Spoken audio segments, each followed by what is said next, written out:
Then ಒಂದು ಕೈಯಲ್ಲಿ mic use ಮಾಡಿದ್ರೆ ಇನ್ನೊಂದು ಕೈಯಲ್ಲಿ ಪೋಸ್ಚರ್ಸ್ ಹ್ಯಾಂಡ್ ಪೋಸ್ಚರ್ಸ್ ಯೂಸ್ ಮಾಡಬೇಕು ಅಂತ. ಆ್ಯಂಡ್ ದೆನ್ ಆಲ್ಸೋ ಪೋಡಿಯಂ ಜೊತೆ ಮೈಕ್ ಇದ್ರೆ ಹೆಂಗೆ ಮಾತಾಡಬೇಕು ಅಂತ that also we have represented.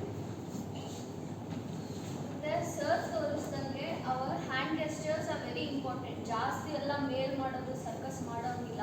ಸುಮ್ಮನೆ ಅವ್ರು ಎಷ್ಟು ತೋರಿಸಿದ್ರು ಅಷ್ಟೇ ಅಷ್ಟೇ ಮಾಡಬೇಕು. ನೆನ್ನೆ ಇವತ್ತು ನಾಡಿದ್ದು ಬರೀ ಇಷ್ಟೇ. ಆಮೇಲೆ ಅವ್ರು ಹೇಳ್ದಂಗೆ 1 2 3 ಇಷ್ಟಷ್ಟೇ ಇರಬೇಕು.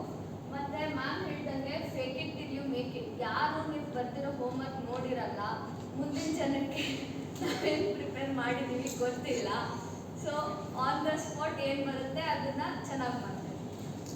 ನೆಕ್ಸ್ಟ್ ಅಂಬಿಕಾ ಮ್ಯಾಮ್ ಒಂದು ಆ್ಯಕ್ಟಿವಿಟಿ ಮೂಲಕ ವಾಯ್ಸ್ ಮಾಡ್ಯುಲೇಷನ್ ಹೇಗೆ ಮಾಡಬೇಕು ಅಂತ ಹೇಳ್ಕೊಟ್ರು. ಅದು ಎಫಿಷಿಯಂಟ್ ಕೂರಿಸಿ ಸರಿಗಮಪ ಅನ್ನೋ ಒಂದು ಮಾಡ್ಯುಲೇಷನ್ಸ್ನ ಕಲಿಸ್ಕೊಟ್ರು. ಸೊ ಅದನ್ನು ನಾವಿಲ್ಲಿ ವಿಜುವಲೈಸ್ ಮಾಡಿದ್ದೀವಿ. Next eye contact. ಮ್ಯಾಮ್ ಹೇಳಿದ್ರು ಐ ಕಾಂಟ್ಯಾಕ್ಟ್ MNU ಇಲ್ಲ ಅಂದರೆ ವೇವ್ ಬರಬೇಕು. And it should reach to every one. First like this like this like this.